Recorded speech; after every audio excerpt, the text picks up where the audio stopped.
My daughter-in-law smiled at me across the candlelight, sliding a bowl of homemade sweet potato pie toward my place setting. It was my favorite dessert, a recipe passed down from my great-grandmother, but as she urged me to take the first bite, I realized something terrifying. That bowl was laced with enough high blood pressure medication to stop the heart of a horse, let alone a 70-year-old man. I did not scream. I did not flip the table. Instead, I reached under the tablecloth, texted 911, and prepared to give the performance of a lifetime. My name is Cyrus Blackwood. I am 70 years old, and for the last 40 years I have let the world believe I am just a retired HVAC contractor living on a modest pension. I drive a 10-year-old Ford truck. I wear flannel shirts from Costco. I live in the same 3-bedroom house in a quiet working-class neighborhood in Atlanta, where I raised my son. What nobody knows, not even my own flesh and blood, is that those dusty years of crawling through attics and fixing furnaces were just the beginning. I took every dime of profit and bought land when the market crashed. I renovated apartment complexes when nobody else would touch them. Today, I own a portfolio of commercial real estate worth north of $50 million, but I kept it quiet. I wanted my son Tyson to build his own character, not live in the shadow of my checkbook. I thought I was teaching him value. Instead, it seems I only taught him resentment. Before I tell you how I dismantled their lives piece by piece, please let me know where you are watching from in the comments below. If you have ever been underestimated by the people who were supposed to love you, hit that like button and subscribe. Trust me, you are going to want to see how this ends. The nightmare began 3 hours earlier. It was Christmas Eve, and the air inside Tyson's oversized mortgage-to-the-hilt suburban house was stifling.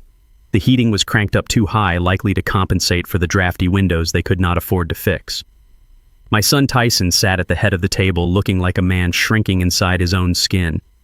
At 32, he still had the soft eyes of the boy I used to take fishing, but they were clouded now, darting nervously between me and his wife Tiffany. Tiffany.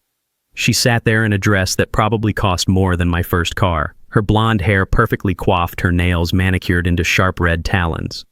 She had always looked at me with a specific kind of expression, a mix of boredom and mild disgust, as if I were a stain on her pristine white carpet that she could not quite scrub out. We had just finished opening gifts. I had handed Tyson a small, heavy envelope. Inside was a savings bond, a classic stable investment I had purchased for him 20 years ago, now matured to a significant sum. It was not flashy, but it was real money. It was security. Tiffany had snatched the envelope from his hands before he could even thank me. She ripped it open, stared at the paper, and let out a short, sharp laugh that sounded like glass breaking.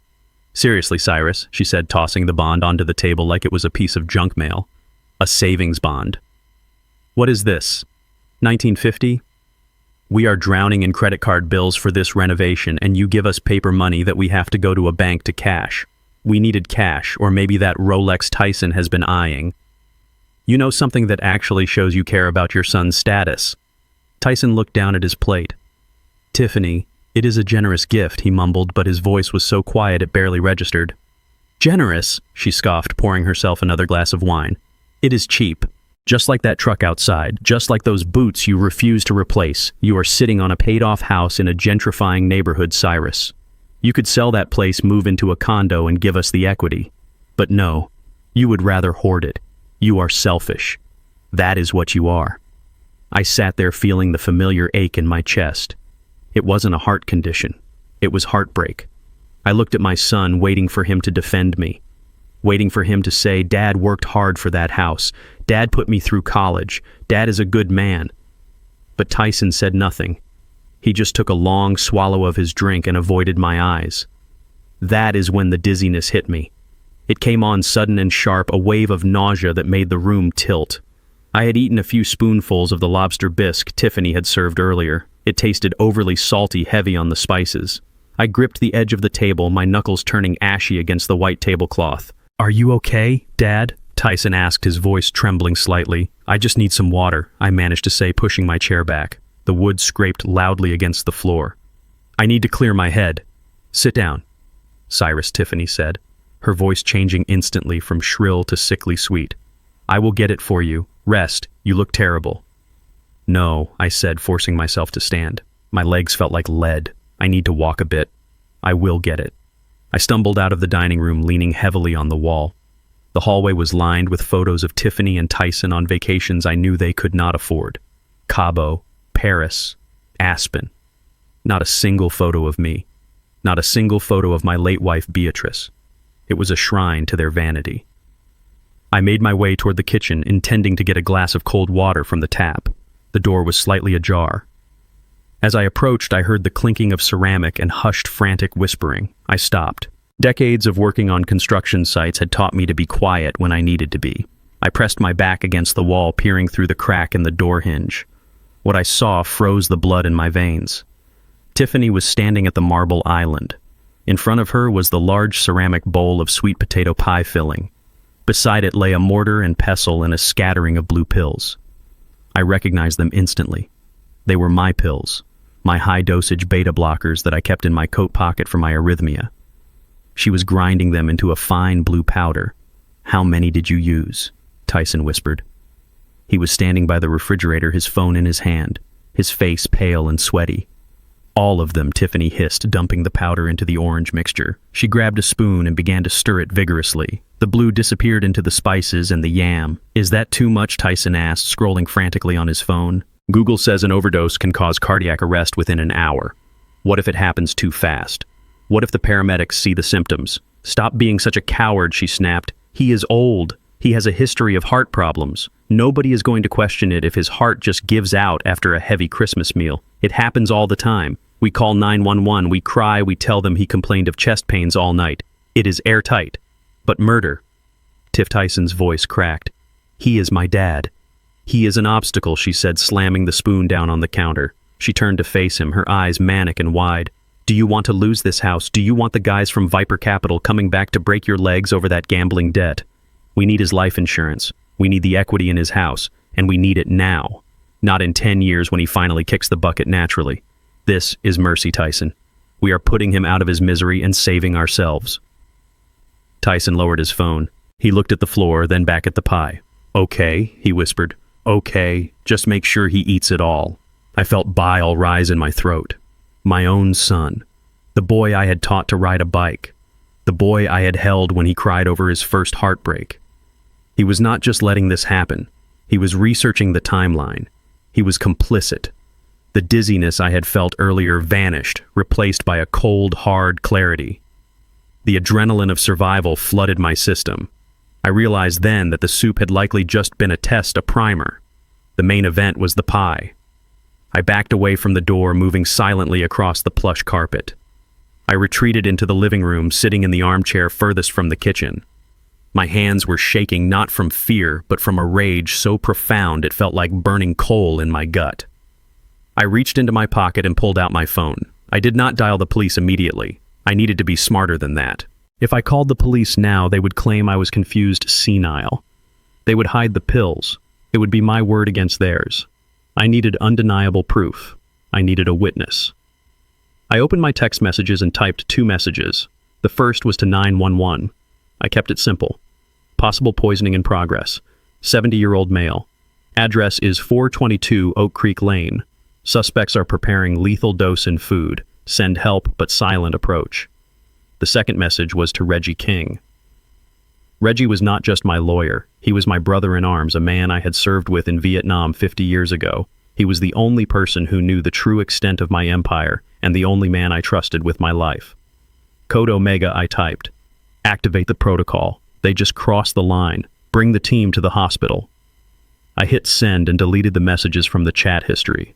I slipped the phone back into my pocket just as the kitchen door swung open. Tiffany walked out carrying the bowl of pie with a smile that could have charmed a snake. Tyson followed her carrying dessert plates, looking like he was walking to the gallows. "Dad, you are here," Tiffany chirped. "I brought you the water, but I also thought we should just get straight to dessert. It is your favorite." She set the bowl down on the coffee table in front of me. The smell of cinnamon and nutmeg wafted up, masking the scent of betrayal. "Eat up, Cyrus," she said. "It is to die for." I looked at the bowl. I looked at my son, and I knew exactly what I had to do. I was not going to eat that pie, but I was going to make them believe their plan had worked just long enough to tighten the noose around their own necks. I clutched my chest, let out a gasp, and prepared to die. Tiffany placed the ceramic bowl on the placemat with a delicate clink that sounded far too loud in the silent dining room.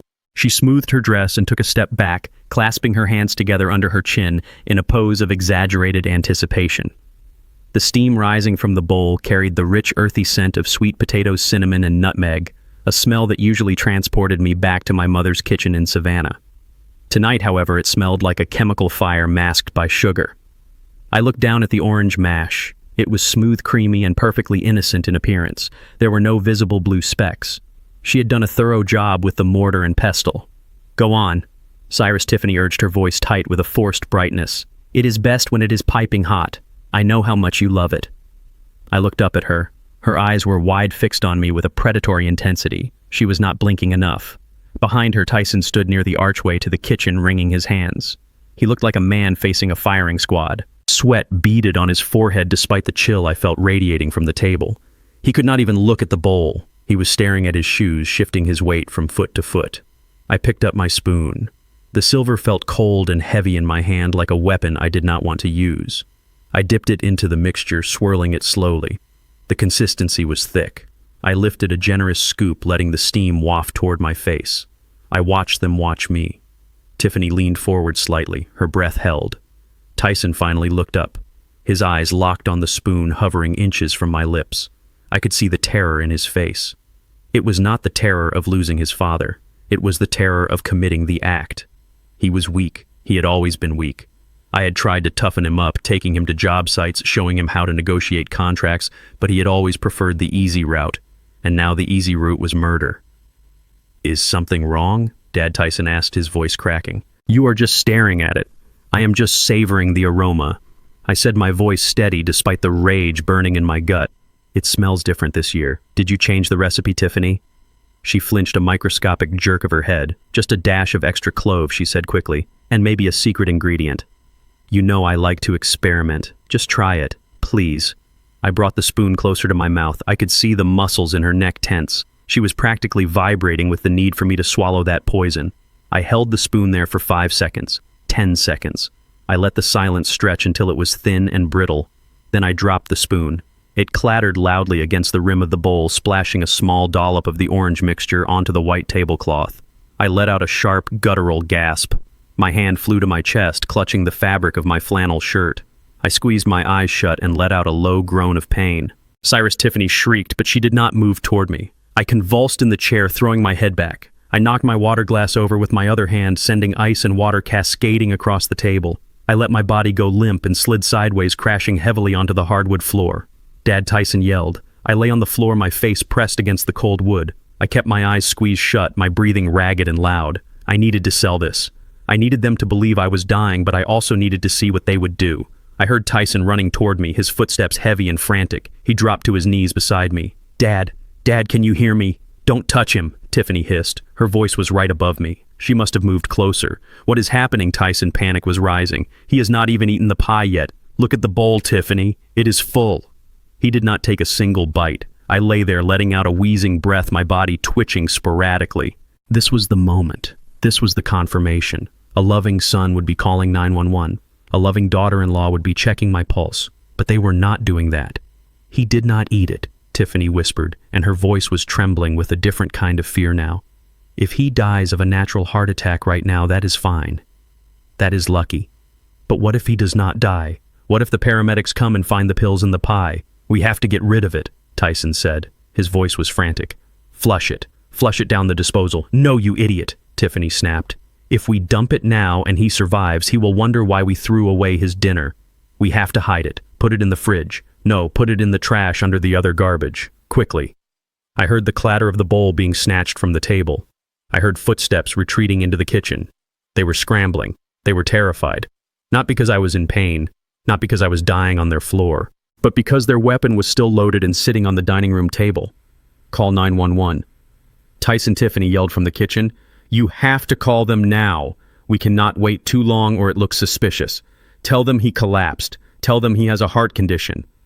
I heard Tyson fumbling with his phone. I let out another long, rattling groan, arching my back. "I am calling," Tyson stammered. "Yes, 911. My dad. He collapsed. I think it is a heart attack. He is shaking. Please hurry." 422. Oak Creek Lane. I lay there and listened to my son perform his own lie. He sounded convincing. He sounded like a grieving, panicked son. It broke the last fragment of hope I had held on to. He was truly gone. The boy I raised was dead. The man standing above me was a stranger who viewed my life as a transaction, minutes stretched into eternity. I kept up the act, my breathing shallow, my body limp. Tiffany came back into the room. I could hear her pacing. "Why are they not here yet?" she muttered. "If he wakes up Tyson, if he wakes up and talks, we are in trouble. He was acting weird before dinner. Do you think he knew?" "He could not know," Tyson whispered. "How could he know? He is just old. His heart just gave out. It is a coincidence. A lucky coincidence. Lucky. They called my death lucky." Then the sirens cut through the night. The wail grew louder and louder, accompanied by the flashing of red and blue lights that danced across my closed eyelids. The cavalry had arrived. I heard the heavy thud of boots on the porch, the pounding on the front door. In here, Tiffany screamed, her voice shifting instantly into hysterical grief. "Please help him. He just fell." The front door burst open. I heard the rush of movement, the crackle of radios, the smell of antiseptic and rain entering the house. "Sir, can you hear me?" a deep voice asked. Hands were on me, checking my pulse, lifting my eyelids. I let my eyes flutter open just a slit. I saw a blur of uniforms. I saw Tyson and Tiffany standing back, clutching each other, fake tears streaming down Tiffany's face. But the face hovering directly above mine was one I was looking for. It was a large man with a scar above his left eyebrow. He wore the standard EMT uniform, but there was a small, discreet pin on his collar, a gold lion, the insignia of Reggie's private security firm. This was the man. He leaned in close, pretending to check my breathing. His lips barely moved. "Omega Protocol," he whispered so low that only I could hear it. "Reggie sent me. You are safe, Mr. Blackwood." I let out a breath I did not know I was holding. I gave a nearly imperceptible nod. "We have a pulse, but it is erratic," the medic shouted, playing his part perfectly. "We need to move him. Now. Get the stretcher." The team moved with military precision. I was lifted onto the gurney straps secured across my chest. "What is happening? Is he going to make it?" Tyson asked, stepping forward. "We are taking him to St. Jude's," the medic said, firmly blocking Tyson's path with his shoulder. "You can follow in your car, but we need to stabilize him and transport. Do not delay us." "Wait," Tiffany cried out. "I need to get his insurance card. I need to." "We have everything we need on file," the medic interrupted. "We are moving." They wheeled me out into the cool night air. As they lifted the stretcher into the back of the ambulance, I caught one last glimpse of my son and his wife standing in the doorway of that expensive house I had paid for. They looked small. They looked scared. And for the first time all night, they looked like they realized they had lost control. The doors slammed shut, sealing me inside with the medic. The siren wailed and the ambulance lurched forward. The medic looked down at me and pulled the oxygen mask slightly away from my face. "You can relax now, sir," he said. We secured the sample from the kitchen while the police were securing the perimeter. My partner grabbed the bowl from the trash. "We have the evidence." I closed my eyes, letting the tears finally fall. I was alive. I was safe. But as the ambulance sped through the dark streets of Atlanta, I knew the real work was just beginning. I had survived the poison. Now I had to become the poison. The hospital room smelled of bleach and cold air conditioning, a sterile scent that did nothing to mask the underlying odor of sickness. I lay perfectly still in the narrow bed. My eyes closed, my breathing shallow and rhythmic. The wires from the heart monitor tugged gently at my chest, and the machine emitted a steady hypnotic beep that served as the metronome for my performance. Reggie had arranged everything perfectly. The doctor who admitted me was on his payroll, a man who knew how to keep a secret and how to stage a coma. I was supposed to be unconscious, a man hovering between life and death after a massive cardiac event. To anyone watching, I was a vegetable. To the camera hidden in the smoke detector above the bed, I was bait. The heavy door to the room creaked open. I did not flinch. I heard the click of high heels on the linoleum floor. Tiffany. Then the scuff of rubber soles. Tyson. They did not speak at first. They did not rush to my bedside to hold my hand. They did not ask the nurse who had conveniently stepped out if I was going to make it. The silence was heavy, broken only by the rustling of fabric. "Check the door," Tiffany whispered, her voice sharp and impatient. "Make sure nobody is coming." "It is clear," Tyson muttered. I felt a presence loom over me. It was not a comforting presence. It felt like a vulture circling a carcass. I felt hands on my body, but they were not checking for a fever. They were patting down the pockets of my canvas coat, which hung on the back of the chair next to the bed. I heard the Velcro of my wallet ripping open. $40, Tiffany hissed, her tone dripping with contempt. $40 and a Blockbuster card from 2004. Jesus, Tyson. Your father lived like a pauper. Where is the rest of it? Where are the bank cards? He keeps cash in a coffee can under the sink, Tyson whispered back. He never trusted banks with his day-to-day money. You know that. Pathetic, she spat. I heard the leather of my wallet being tossed onto the side table. Well, it does not matter.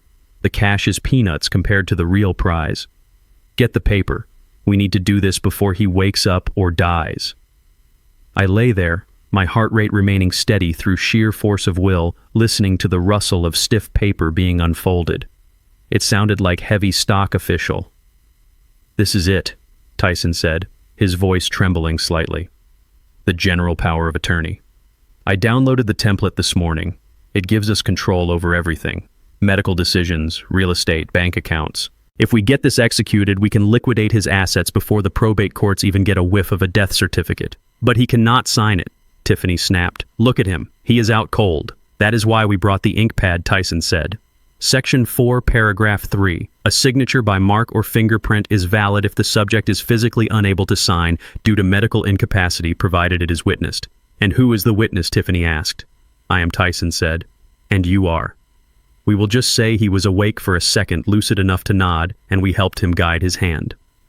Who is going to argue with the grieving son and daughter-in-law? The logic was terrifyingly sound. It was also highly illegal. I felt the mattress depress as Tiffany sat on the edge of the bed. I focused on keeping my eyelids still fighting the urge to clench my jaw. Give me the pad, she ordered. I felt her hand grab my right wrist. Her skin was cold and clammy. She lifted my arm. It was dead weight, heavy and limp. I made sure of that. She maneuvered my hand toward the small plastic case she must have placed on the bedside table. Open his hand, she commanded Tyson. He is making a fist. I was not making a fist intentionally. It was the natural resting state of a hand that had held hammers and wrenches for 50 years. My joints were stiff with arthritis, something Tyson would have known if he ever bothered to ask how I was doing. Tyson grabbed my fingers and pried them open. He was not gentle. He pulled my index finger and thumb apart, forcing my hand flat. Hold it steady, Tiffany hissed. She grabbed my thumb. She did not just guide it, she twisted it. She bent the joint backward, forcing the pad of my thumb down onto the ink sponge. I felt the wet, cold sensation of the ink. Press harder, she said. We need a clear print. She dug her fingernails into the back of my hand, leveraging her weight to mash my thumb into the ink.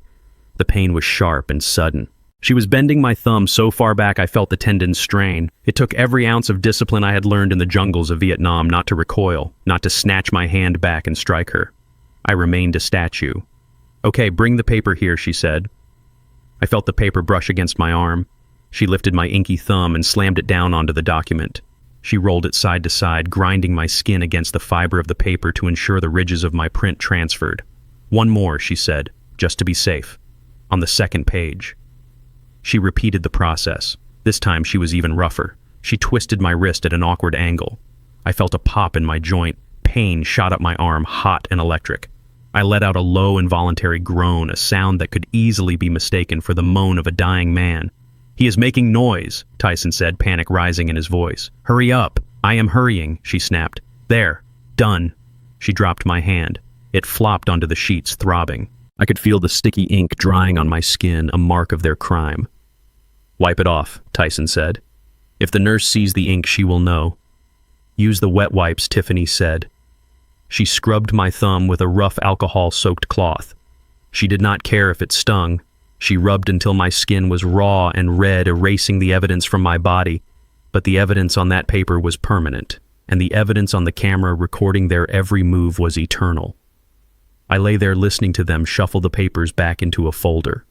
They stood by the foot of the bed looking down at me. I was no longer a person to them. I was a signature. I was a transaction that had just cleared. So what is the plan now? Tyson asked, his voice dropping to a conspiratorial whisper. We wait, Tiffany said. Her voice was calm, chillingly so. We wait for the doctor to come back. We tell him we have the power of attorney and we want to discuss end-of-life options. End-of-life options, Tyson repeated. You mean pulling the plug? He is suffering, Tyson, she said, and I could hear the smile in her voice. Look at him. He is practically gone already. Why drag it out? We show them the paper, we take control, and we make the compassionate decision to let him go. Then we list the house. How much do you think we can get for it? Tyson asked. I looked up the comps in the neighborhood, Tiffany replied. The area is gentrifying fast. Developers are buying up these old lots for cash. The house itself is garbage, obviously. It smells like old man and sawdust. But the land, that is a double lot on a corner. We could get $2 million for it easily. Maybe 2.5 if we start a bidding war. $2 million, Tyson breathed. That clears the debt. That pays off Viper Capital. That buys us the condo in Buckhead. Exactly, Tiffany said. $2 million, Tyson, and all we have to do is wait for his heart to stop beating. Honestly, he is doing us a favor by dying now. If he had lingered for years, he would have drained that equity with medical bills. This is the best case scenario. I listened to them divvy up my life. They talked about my truck as scrap metal. They talked about my tools as junk to be hauled away. They talked about my home, the home where I had rocked Tyson to sleep as a baby, as nothing more than a dirt lot waiting for a bulldozer. They did not know about the commercial buildings. They did not know about the investment accounts. They did not know that the house they were so eager to sell was already placed in an irrevocable trust for a charity that built schools in developing nations. They knew nothing. And they did not know that the man lying in the bed, the man they were planning to euthanize for a payday, was wide awake. I felt a coldness settle in my chest that had nothing to do with the air conditioning. It was the death of the last shred of fatherly affection I held for Tyson. He was standing there nodding along as his wife planned my execution, salivating over the price tag of my grave. Okay, Tiffany said, clapping her hands together softly. Let us go find the doctor. We need to get this moving. Put on your sad face, baby. It is showtime. They walked out of the room, leaving the door slightly ajar. I opened my eyes. I stared at the ceiling tiles, counting the dots. $2 million. That was my price. That was what my life was worth to them. I slowly lifted my right hand. My thumb was red and swollen. There were still traces of black ink in the creases of my fingerprint. I looked at the camera hidden in the smoke detector and I let my lips curl into a snarl that would have terrified them if they had seen it. They wanted a quick death. They wanted a payout. I was going to give them a payout, all right, but it was not going to be in dollars. It was going to be in suffering. I reached for the nurse call button and pressed it 3 times. The signal for Reggie. It was time to wake up. It was time to come back from the dead and show these children what a real ghost looks like. They wanted the house. They wanted the money. They were going to lose everything. And I was going to enjoy watching it burn. 3 days later, I was wheeled out of St. Jude's Medical Center looking like a shell of a man. Reggie had outdone himself with the paperwork and the medical theater. According to the charts, I had suffered a massive ischemic stroke that left me hemiplegic and aphasic. I sat slumped in the wheelchair, my head lolling heavily to the left, a line of drool carefully engineered with a sip of water trickling from the corner of my slack mouth. My eyes were glassy and unfocused, staring at nothing but seeing everything. Tyson stood at the reception desk signing the final custody papers. He looked exhausted, dark circles under his eyes, but there was a glint of victory in them that made my stomach turn. He had the power of attorney, he had the medical discharge, and now he had the body. He wheeled me out to the curb where his leased BMW was idling. He did not bring my truck. He grunted as he manhandled me into the passenger seat, treating me like a sack of mulch rather than his father. He did not even bother to buckle my seatbelt. As we drove, I watched the familiar streets of my neighborhood pass by. I expected him to turn left onto Oak Creek Lane toward my house, toward my sanctuary and my things. Instead, he turned right, heading for the highway. We were going to the suburbs. We were going to his house. He was not taking me home to recover. He was taking me to prison. When we pulled into his driveway, Tiffany was waiting on the porch. She did not look happy to see me. She looked at me with open revulsion, crossing her arms over her chest as Tyson dragged me out of the car. He practically carried me to the front door, his breathing heavy and labored. I made myself dead weight, letting my limbs hang loose and heavy. Do not bring him in here, Tiffany snapped, blocking the entrance with her body. I just had the carpets cleaned, Tyson. If he has an accident on the rug, I will kill you. He smells like hospital and old age. Where am I supposed to put him? Tyson asked, struggling to keep me upright. The guest room is set up for your mother when she visits. Put him downstairs. The basement, Tyson said. It is unfinished, Tiff. It is freezing down there. It is 50 degrees. Put a space heater down there, she said, waving her hand dismissively. He is paralyzed, Tyson. He will not know the difference. Besides, it is easier to clean up the mess on concrete than it is on hardwood. Just get him out of my sight. Tyson sighed, but he did not argue. He dragged me through the kitchen past the warmth of the oven and the smell of roasting chicken and opened the narrow door to the basement. A blast of cold, damp air hit my face. It smelled of wet earth, rotting cardboard, and neglect. The stairs were steep and wooden. He half-carried, half-slid me down into the darkness. He deposited me in the corner of the room on a stained mattress that looked like it had been dragged in from the curb. There were no windows. The walls were bare cinder block weeping with moisture. In the corner, a sump pump hummed intermittently, a mechanical heartbeat in the gloom. He threw a thin, scratchy wool blanket over me. It smelled of mothballs and dog hair. "Stay here, Dad," he muttered, not meeting my eyes. "I will bring you some food later." He turned and ran up the stairs, slamming the door behind him. The lock clicked. I was alone in the dark, while above me, I could hear the muffled sounds of their life. The television blaring, the clinking of wine glasses, the laughter. They were celebrating my incarceration in the dungeon of a house I was paying for. I waited until I was certain they were settled for the night. The floorboards above ceased their creaking and the house settled into silence. Slowly I sat up. I wiped the fake drool from my chin and stretched my neck, rolling my shoulders to work out the stiffness from hours of playing the cripple. The cold was biting, seeping through the thin hospital gown and the flannel shirt Tyson had hastily dressed me in. I reached into the hidden pocket sewn into the lining of my pants, a modification I had made years ago for carrying large sums of cash on job sites. I pulled out a small black device no larger than a pack of gum. It was a high-fidelity voice recorder capable of capturing a whisper from across a room. I pressed the record button and set it on a crate beside the mattress, hiding it under a pile of old newspapers. Then I pulled out my phone, shielding the screen's glow with the blanket. I had 1 bar of signal. Enough. I opened my secure messaging app and typed a message to Reggie. "The Eagle has landed. Conditions are subhuman. Proceed with Phase 2. Freeze their assets tomorrow morning. I want them to wake up to a declined card." I put the phone away and lay back down on the filthy mattress. I stared up at the exposed floor joists of the main level. I could see the plumbing pipes, the electrical wiring, the guts of the house. I knew exactly how this house was built because I had reviewed the inspection report when Tyson bought it. I knew where the weak points were. I knew where the leaks would start. I closed my eyes, but I did not sleep. I listened. I recorded. And I plotted. They thought they had buried me in the dark. They did not realize they had just planted a seed. And tomorrow the roots would start to strangle them. The rumble of the garage door opening and the subsequent fade of the BMW engine down the street was my signal. I lay still for exactly 3 minutes, counting the seconds in my head, just as I used to count the cure time on concrete. When I was certain they were gone, I sat up. My back screamed in protest from the cold floor, but I ignored it. The frail stroke victim vanished. In his place stood Cyrus Blackwood, master contractor. I walked to the basement stairs, my steps silent and sure. The door at the top was locked, a simple privacy knob meant to keep toddlers and unwanted guests out. Tyson had never been handy. He did not understand that a lock is only as strong as the frame it sits in. I found a stiff piece of wire in a box of discarded Christmas ornaments in the corner. I bent the tip into a small hook. I ascended the stairs and knelt by the keyhole. It took me less than 10 seconds. I felt the tumblers shift the spring compress. With a soft click, the knob turned. I pushed the door open and stepped into the kitchen. The house was quiet. I moved quickly, avoiding the creaky floorboards I had noted during my previous forced entry. My target was the home office down the hall. The door was solid oak, a veneer of quality hiding cheap particle board. It was locked too. I pulled a thin plastic loyalty card from my hidden pocket. I slid it between the door and the jamb, feeling for the latch bolt. I applied pressure, angled the card, and pushed. The door popped open. I was in. I sat down in Tyson's oversized leather executive chair. It squeaked under my weight. The desk was a disaster zone, a chaotic sprawl of unopened envelopes and crumpled paper. It was the workspace of a man drowning.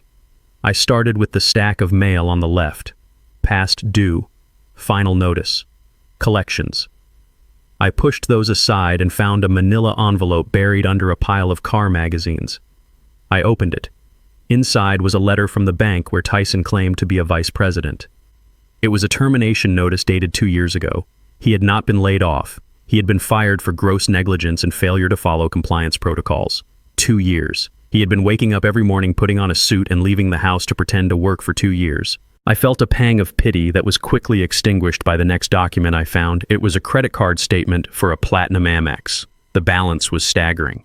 $80,000. I found another for a Visa, $50,000. In total, I found statements for 6 different cards. The total debt was nearly $300,000.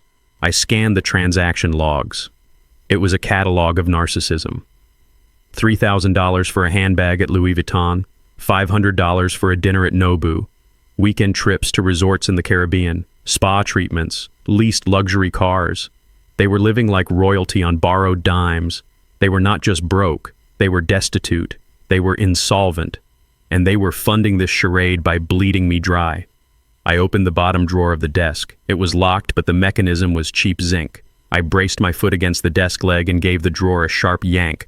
The wood splintered and the drawer slid open. Inside, there was a single red folder. The label on the tab sent a jolt of recognition through me. Viper Capital. I knew that name. I knew it very well.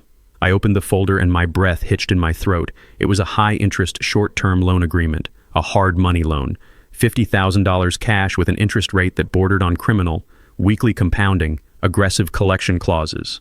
It was the kind of loan you took when the banks laughed you out of the room. But it was the collateral section that made my vision blur with red rage. Listed there in black and white was the property address, 422 Oak Creek Lane, my house, my paid-off home. And at the bottom of the page was a signature, Cyrus Blackwood. It was a forgery, a shaky, pathetic attempt to mimic the signature I had used on Tyson's report cards and birthday checks. They had stolen my identity. They had mortgaged the roof over my head to a predatory lender to pay for their vanity. They had signed my name to a contract that could leave me homeless. I traced the ink of the forgery with my finger. It was recent. They must have done this weeks ago. This was why they needed me dead. The first payment was likely due, and they had no way to pay it without my life insurance. I closed the folder. My hands were steady now. The anger had crystallized into something cold and hard. They had made a deal with the devil. They just did not know that the devil was standing in their office. I pulled my phone from my pocket the moment I heard the office door click shut behind me. My hand was steady, but my heart hammered against my ribs like a sledgehammer striking iron. I dialed Reggie. He answered on the first ring, his voice crisp and professional. "Status?" he asked. "Viper Capital," I said, keeping my voice low. "They owe Viper Capital 50 grand, and they used my house as collateral with a forged signature on a high-interest note." There was a pause on the line, then a low, dry chuckle that sounded like dry leaves scraping together. "Reggie, what is funny?" I asked, irritation spiking. "Cyrus," he said, "you really do not look at the quarterly reports for the Diversified Risk Fund, do you? I pay you to look at them," I snapped. "Viper Capital is a shell company for Blackwood Holdings," Reggie said. "We acquired their portfolio 6 months ago as a distressed asset. It is your money, Cyrus. You are lending money to yourself." The irony hit me like a physical blow. I almost laughed. My son was stealing from me to pay a loan shark that was actually me. I was the predator and the prey, so I own the debt I asked just to be sure. "You own the debt, you own the paper, and you own the sharks," Reggie confirmed. "Good," I said, feeling a cold smile stretch across my face. "Take off the leash. I want you to have the collection team call Tyson. Use the scary voice. Tell him the note has been called. Tell him he has 24 hours to pay the full 50,000 or they are seizing assets." "And Reggie," "Yes, boss." "Tell him personal safety cannot be guaranteed. That is brutal, Cyrus." Reggie noted. "He tried to kill me with sweet potato pie, Reggie," I said. "Brutal is just the beginning." I made my way back down to the basement just minutes before I heard the garage door rumble open. I arranged myself on the mattress, adjusting my limbs into the familiar broken posture of the stroke victim. I let my mouth go slack and stared blankly at the damp cinder block wall. Above me, I heard the heavy footsteps of Tyson and the sharp click of Tiffany's heels. They were arguing before they even fully entered the house.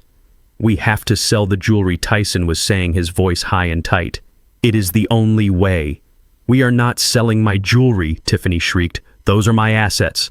Then the phone rang. Not the house phone, Tyson's cell. It rang loud and shrill, cutting through their argument like a knife. The silence that followed was heavy. "Hello," Tyson answered. His voice was small, trembling. I listened as the color likely drained from his face. I could imagine the voice on the other end. Reggie's head of security, a man named Marcus, who sounded like gravel grinding in a blender. "What do you mean, immediately?" Tyson squeaked. "The contract said no, please. I need more time." "My father, he is." He listened for a moment, then gasped a sound of pure terror. "Tonight, I cannot get 50,000 by tonight. Please, we have a house. It is worth 2 million. We just need to liquidate." He was cut off. The call ended. I heard a sound like a phone being dropped onto a granite counter. "They called the note," Tyson whispered. His voice carried through the floorboards, thin and terrified. "Viper. They said the signature looks suspect. They said they are auditing the collateral. They want the cash, Tiffany. Tonight. Or they are sending a team." "A team." Tiffany's voice pitched up an octave. "Like hitmen. Like breakers," Tyson said. "They said personal safety is not guaranteed." "Oh my God. They know about the forgery. If they find out the house is not mine legally yet, they will kill us. We are dead. We are actually dead." "Shut up," Tiffany yelled. "Stop panic spiraling. We need money. Where can we get money?" "We do not have any," Tyson screamed back. "You spent it all.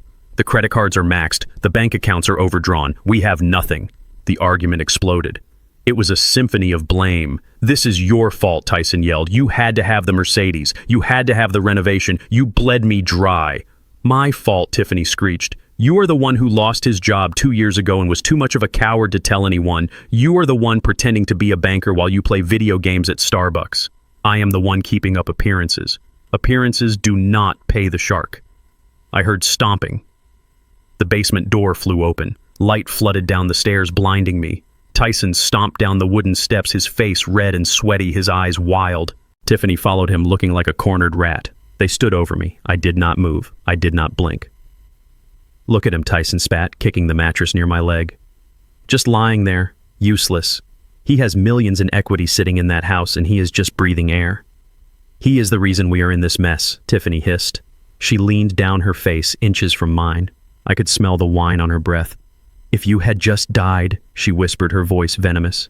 "If you had just had the decency to die in that hospital bed, we would be rich right now. We would be safe." She slapped my cheek. It was not a hard slap, but it was stinging. It was disrespectful. "Do something," she screamed at my unmoving face.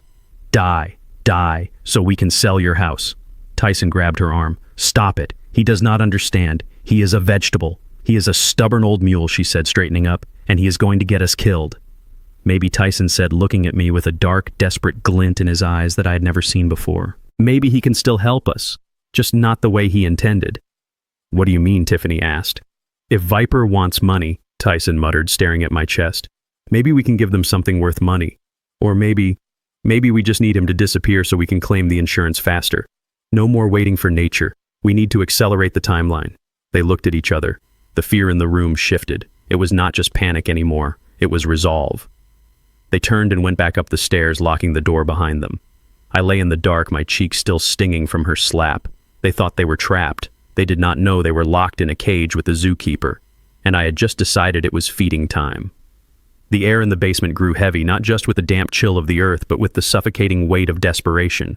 Tyson and Tiffany had returned. They paced the small concrete square like caged animals, their shadows dancing frantically against the cinder blocks under the single flickering bulb.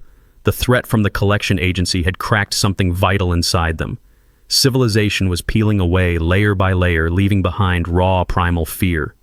Tyson was muttering to himself, gnawing on his fingernails until they bled. 50,000. "We need 50,000 by morning or they send the breakers. We are dead, Tiffany.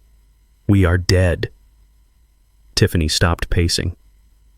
She stood over me, her silhouette looming large and distorted. She looked at my unmoving body with a cold, clinical detachment that was far more terrifying than her earlier rage. She was no longer angry. She was calculating. She was appraising me not as a father-in-law, but as a collection of biological assets. "We are not dead, Tyson," she said, her voice devoid of emotion.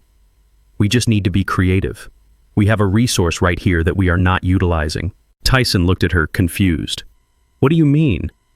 "The house. We cannot sell the house without his signature, and the forgery will take too long to process if Viper is watching." "Not the house, you idiot," she snapped. "Him. The meat." Tyson recoiled as if she had physically struck him. "What are you talking about?" Tiffany crouched down, her face inches from mine. I could smell the stale wine and the sharp metallic tang of her fear. I heard a story once, she whispered, her eyes darting over my body.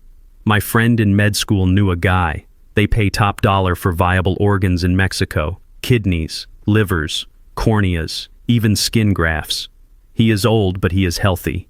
His heart is weak, sure, but the rest of him is worth money. Tyson gagged. You want to chop him up? You want to sell my father for parts? Are you insane, Tiff? That is monster talk. Tiffany stood up and backhanded him across the face. The sound was loud and wet, echoing off the concrete walls. Tyson stumbled back, clutching his cheek. Wake up, she screamed. There are men coming to break our legs and burn this house down. Do you think they care about morality? Do you think they care about your daddy issues? We are talking about survival, Tyson. Us or him. And look at him. She kicked the mattress by my head. He is a vegetable. He is checking out anyway. We are just recycling. We drive him across the border tonight. I make a call. We hand him over. We come back with 50 grand in cash. The debt is gone. We are free, and nobody will ever know. We just say he wandered off. We say the stroke made him confused and he got lost in the woods. It happens all the time. Tyson looked from her to me. I saw the battle in his eyes, the last shred of his conscience fighting against his cowardice. He looked at my gray face, my slack jaw, my lifeless limbs. He looked at his wife, the woman who controlled his every breath. Then he looked at the door where the imaginary hitmen were waiting. He slumped his shoulders. How do we get him there? He whispered, his voice broken.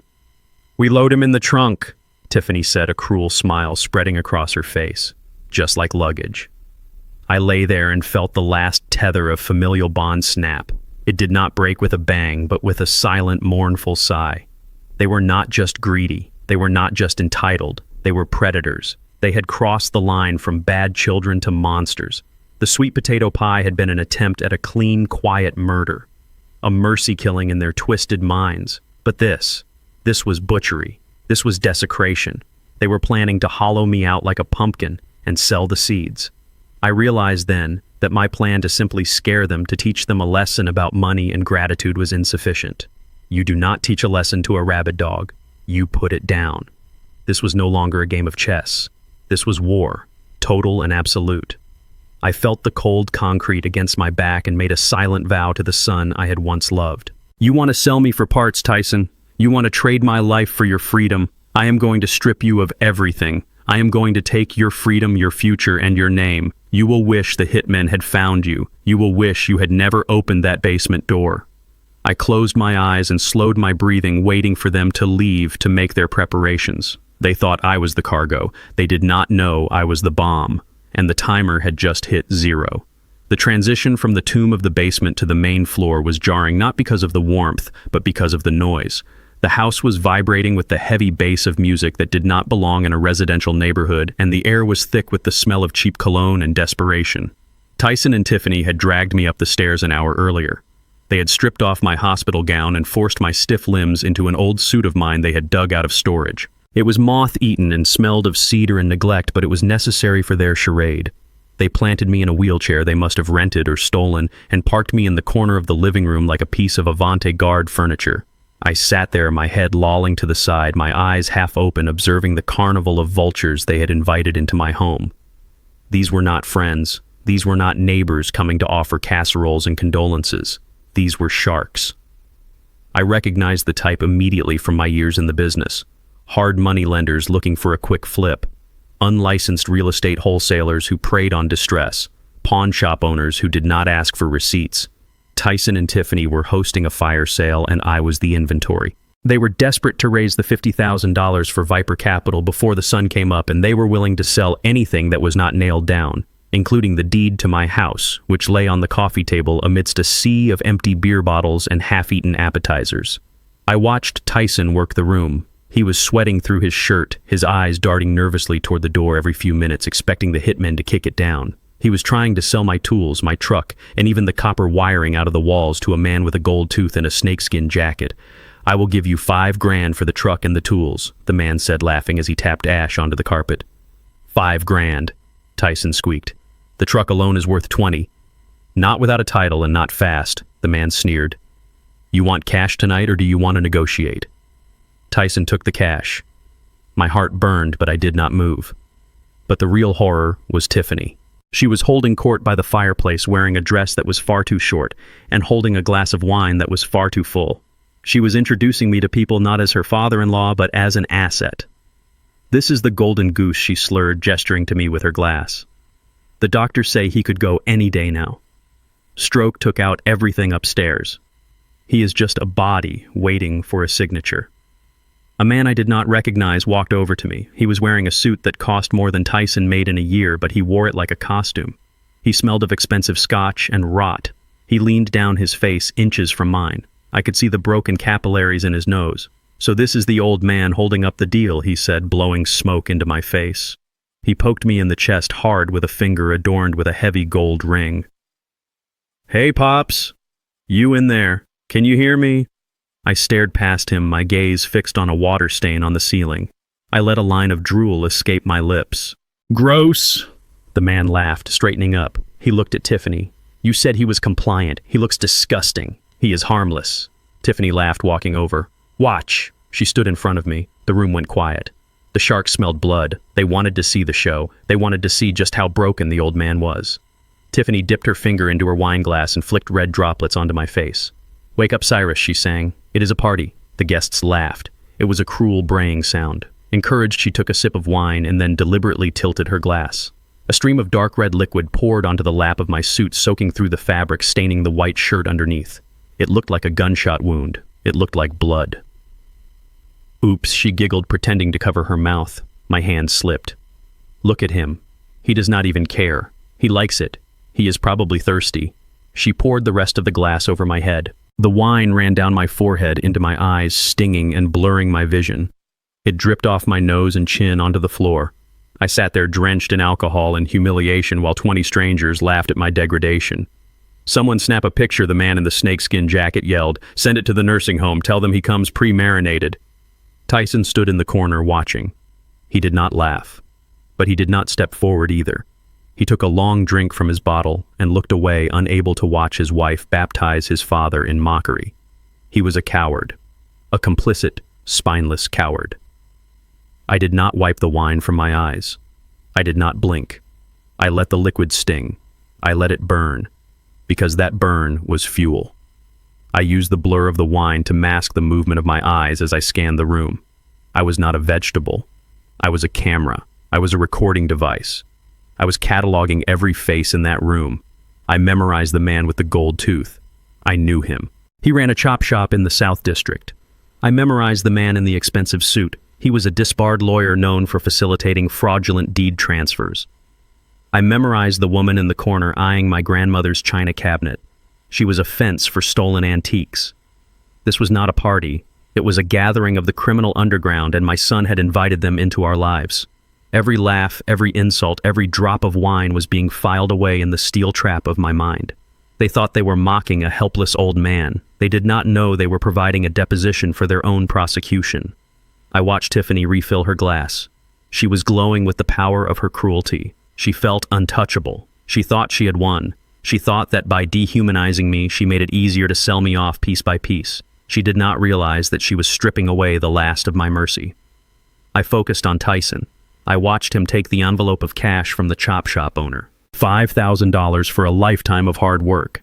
He shoved it into his pocket, looking sick. He knew this was wrong. He knew this was evil. But he did it anyway. That was his sin. The sin of weakness. I sat in my puddle of wine and watched the clock on the mantel. It was almost midnight. The deadline for the Viper Capital payment was approaching. The desperation in the room was about to spike. And that is when he would walk in. Reggie. I had timed the text perfectly earlier. I knew he would be waiting outside, watching the house, waiting for the signal to make his entrance. The stage was set. The villains were drunk and distracted. The victim was properly bloodied and bowed. It was time for the hero to arrive, not to save the day, but to close the trap. I looked at Tiffany one last time, laughing, spilling, preening. "Enjoy the party, my dear," I thought. "Drink deep, because the hangover you are going to have tomorrow will last for the rest of your life. You wanted to play with the big boys. You wanted to swim with sharks. Well, you are about to find out that there is something in the water much bigger and much hungrier than you. And he is sitting right in front of you, covered in wine, waiting for the bell to ring." The front door did not open with a knock or a ring. It swung inward with a heavy, deliberate slowness that commanded silence before the man even crossed the threshold. The bass from the stereo seemed to die in his presence. The chatter of the vultures ceased. Reggie King stepped into the foyer like a storm front rolling over a cornfield. He was not wearing the comfortable sweaters he usually wore when we played chess on Tuesdays. Tonight he was dressed in a charcoal three-piece suit that cost more than the car sitting in the driveway. He wore a long wool overcoat that made his shoulders look as wide as a doorway, and his face was set in a mask of stone-cold indifference. He looked like what he was, a man who moved millions with a phone call and buried bodies with a signature. I watched from my wine-soaked wheelchair as the atmosphere in the room shifted from a chaotic flea market to a funeral parlor. The low-rent criminals Tyson had invited knew the scent of an alpha predator. The man with the gold tooth grabbed his jacket and slipped out the back door without a word. The fence for the antiques suddenly found her phone very interesting. Reggie ignored them all. His eyes locked onto Tyson, who was standing by the fireplace clutching a bottle of beer like a lifeline. Reggie walked across the room, his footsteps heavy and rhythmic on the hardwood floor. He stopped 3 feet from my son. He did not look at me. He did not look at Tiffany. He looked at Tyson with the kind of boredom a lion reserves for a limping gazelle. "I understand there is a distressed asset for sale," Reggie said, his voice a deep baritone that rumbled in my chest. "A residential property. Double lot. Immediate occupancy. Cash terms." Tyson stammered, his eyes wide. "Who are you? Did Viper send you?" "I am the solution," Reggie said simply. "I represent a private equity firm looking to expand its portfolio in this district. We heard there was a motivated seller." "Are you motivated, Mr. Blackwood?" Tyson looked at Tiffany. She had scrambled off the sofa, smoothing her dress, trying to regain some semblance of control. She stepped forward, her eyes hungry. "We are very motivated," she said, her voice shrill. "But we have offers. We have a lot of interest." Reggie did not even blink. He did not look at her. He kept his gaze on Tyson. "I do not deal with brokers. I do not deal with wives. I deal with the man on the deed. Is that you?" "Technically," Tyson said, swallowing hard. "Technically, it is my father," he gestured to me. "But I have power of attorney." Reggie finally glanced my way. His eyes passed over my wine-stained face, my slumped posture. He gave a small, almost imperceptible nod. "Good enough," he said. He lifted the black leather briefcase he was carrying in his left hand. He set it down on the coffee table, sweeping aside the empty beer bottles and the half-eaten tray of cheese with his forearm. The clatter of glass falling to the floor made Tyson jump. Reggie thumbed the latches. They clicked open with a sound like a pistol cocking. He lifted the lid. The silence in the room was absolute. Inside the briefcase, stacked in neat, tight rows, were bundles of $100 bills. It was $50,000. It was the exact amount they needed to pay off the loan shark. It was the exact amount they needed to save their lives. To them, it looked like salvation. To me, it looked like bait. I saw the light go out of Tyson's eyes, replaced by a dull, animalistic greed. He took a step forward, his hand reaching out involuntarily. Tiffany let out a small gasp, her hand covering her mouth, her eyes reflecting the green of the money. They were mesmerized. They were drunk on the sight of it. They forgot to ask who Reggie really was. They forgot to ask why a stranger would show up with cash at midnight. They forgot caution. They forgot fear. All they saw was the exit sign. "Is that—" Tyson whispered, his voice dry. $50,000, Reggie said. "Cash. Non-consecutive serial numbers. No banks. No waiting periods. I take the deed tonight. You take the cash tonight. The debt is gone. The problem is solved." I watched Tiffany. She was practically vibrating. She looked at the money, then she looked at me.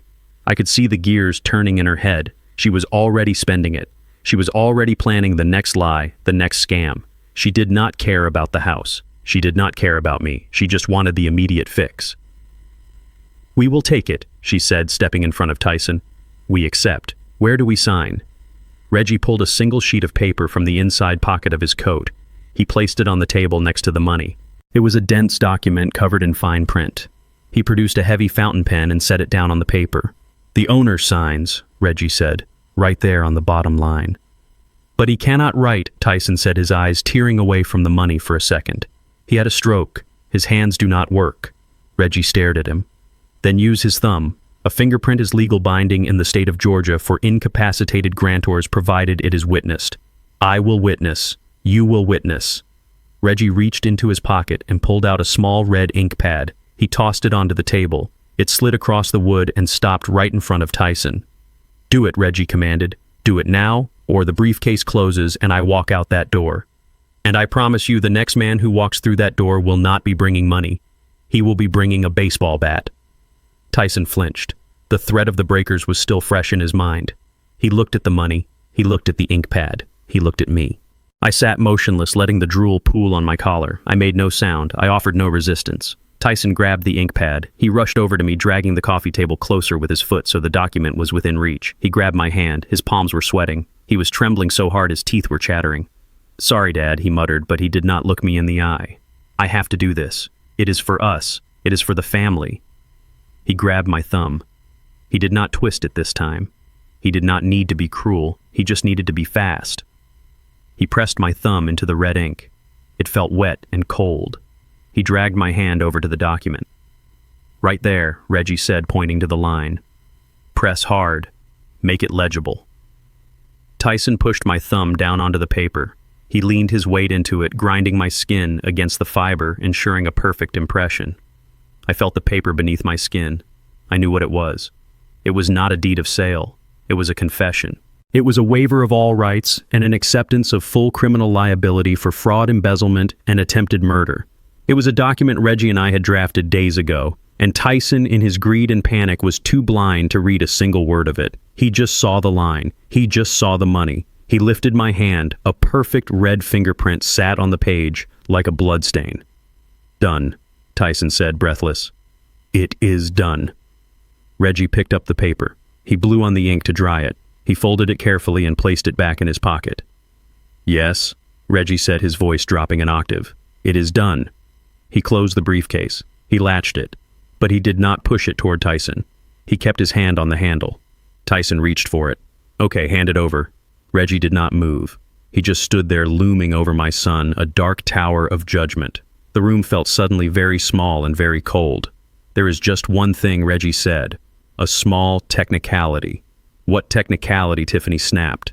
We signed. Give us the money. Reggie looked at me. For the first time since he entered the room, he looked me directly in the eyes. He smiled. It was not a nice smile. The technicality, Reggie said, is that the owner has to be incapacitated. And I do not think he is. Tyson frowned. What are you talking about? He is a vegetable. Look at him. Reggie shook his head slowly. No, I think he is just disappointed. I slowly lifted my head. I blinked the wine out of my eyes. I wiped the drool from my chin with the sleeve of my ruined suit jacket. I sat up straight, pushing my shoulders back, feeling the stiffness crack in my spine. The transformation was instant. The broken old man vanished. The tycoon returned. I looked at Tyson. I looked at Tiffany. Their faces went slack with shock. Tiffany dropped her wine glass. It shattered on the floor, but nobody looked at it. They were staring at me. I cleared my throat. It was a rough sound like gravel sliding down a chute. You really should read the fine print, son, I said, my voice steady and strong. That ink is going to be very hard to wash off in prison. The single sheet of paper lying on the coffee table between the half-empty beer bottles and the open briefcase of cash was a masterpiece of legal entrapment. To the untrained eye, or to the eye blinded by greed and panic, it looked like a standard quitclaim deed, a boring piece of administrative paperwork necessary to transfer a property title. But I knew every syllable written on that page because I had spent 3 sleepless nights drafting it with Reggie. The header did not say property transfer agreement. It was written in a font size just small enough to require reading glasses, which Tyson in his vanity refused to wear. It read voluntary relinquishment of inheritance and admission of criminal liability. Paragraph 1 was a full confession to the attempted poisoning on Christmas Eve, detailed down to the dosage of beta blockers ground into the sweet potato pie. Paragraph 2 outlined the conspiracy to defraud a senior citizen through the use of forged loan documents with Viper Capital. Paragraph 3 was the kicker. It was a clause that stated the signatory accepted full personal responsibility for all debts incurred by the Blackwood estate, effectively transferring his own bad loans back onto himself while stripping him of any future claim to my assets. It was not a sale. It was a suicide note for his financial and legal life. And it was sitting right there in plain sight, illuminated by the gaudy chandelier Tiffany had bought with my stolen money. All Tyson had to do was read it. If he read the first sentence, he would know the game was rigged. If he read the fine print, he would know that Reggie was not a savior, but an executioner. But he was not reading. He was staring at the stacks of $100 bills in the briefcase, his pupils dilated so wide they swallowed his irises. He saw salvation. He saw a way out of the hole he had dug. He did not see the trap snapping shut around his ankle. He did not see that the paper was not a ticket to freedom, but a one-way pass to a federal penitentiary. Tyson grabbed the red ink pad, his movements jerky and uncoordinated. He looked like a junkie reaching for a fix. He dragged the coffee table closer, the legs screeching against the hardwood floor, a sound that made the few remaining party guests flinch. He did not look at me. He could not bring himself to look at the face of the father he was about to betray for the second time in a week. He grabbed my wrist. His hands were clammy cold with sweat, yet burning with a feverish energy. He squeezed hard, harder than necessary. It was not the grip of a son holding a father. It was the grip of a butcher handling a piece of meat. He pulled my arm toward the table. I let it go limp, a dead weight. I wanted him to feel the heaviness of it. I wanted him to feel the burden of what he was doing. He jammed my thumb onto the red ink pad. He pressed down with his other hand, mashing my skin into the sponge until the ink seeped into the cuticles. It felt wet and cold like fresh blood. He lifted my hand and hovered it over the signature line. His breath was coming in short, ragged gasps. Just one print, he muttered to himself, his voice barely audible. Just one print and it is over. We take the money. We pay Viper. We start over. He was lying to himself. There was no starting over. There was only the end. He positioned my thumb over the line designated for the grantor. He did not notice that the line was actually labeled defendant. He did not notice that the witness line Reggie had already signed was labeled federal informant. He saw nothing but the finish line. He pushed my hand down. He leaned his body weight into it, forcing my thumb flat against the paper, rolling it slightly from left to right, just as he had seen in movies to get a clean print. The paper crinkled slightly under the pressure. I could feel the grain of the table through the document. I could feel the tremor in his hand, the vibration of his terror traveling through his arm and into mine. He held it there for a second, 2 seconds, 3 seconds, making sure the mark was indelible. He was sealing his fate with my hand. He was selling his soul and using my thumbprint as the receipt. He began to lift my hand away from the paper. He let out a long, shuddering sigh of relief, the sound of a man who thinks he has just survived a firing squad. "Got it," he whispered. "It is perfect." He started to pull away, to drop my hand back onto the armrest of the wheelchair so he could grab the money. But my hand did not drop. My hand did not go limp. As he tried to pull back, my fingers curled. Slowly, deliberately. They wrapped around his wrist. It was not a twitch. It was not a spasm. It was a vice. I clamped down with the grip strength of a man who had bent conduit pipe and hauled compressors for 40 years. My calloused fingers dug into the soft flesh of his forearm, finding the pressure points compressing the nerves. Tyson froze. He looked down at his wrist, his brain unable to process what was happening. He tugged slightly, thinking it was just a reflex. My grip tightened. I squeezed until I felt his radius and ulna grind together. He let out a high-pitched yelp of pain and confusion. "What the?" he stammered. He looked up. He looked at my face. And that is when the true horror hit him. I opened my eyes. I did not flutter them open. I snapped them open wide and alert. The glassy, vacant stare of the stroke victim was gone. In its place was a gaze of pure, unadulterated fury, a gaze that burned with the intensity of a welding torch. I locked eyes with him. I saw his pupils contract. I saw the color drain from his face, instantly leaving him gray and ashy. His mouth opened, but no sound came out. He was paralyzed by a fear so primal it hijacked his nervous system. The room went dead silent. Tiffany, who had been reaching for the briefcase, froze, her hand hovering in midair. Reggie stood like a statue, his face grim and satisfied. I slowly lifted my head from the back of the wheelchair. I cracked my neck first to the left, then to the right, the sound of the vertebrae popping echoing like gunshots in the quiet room. I sat up straight, shedding the slump of the invalid, shedding the weakness I had worn as a disguise. I pulled Tyson closer to me, jerking him down until his face was inches from mine. I could smell the stale beer on his breath. I could see the red veins in his eyes. He was trembling so violently that he was shaking the wheelchair. I held him there, trapped in my grip, trapped in my gaze. I looked down at the paper on the table, at the bright red thumbprint that sat there like a scarlet letter. Then I looked back at him. I did not shout. I did not scream. I spoke in a voice that was low, gravelly, and terrifyingly steady. "Make sure it is legible, son.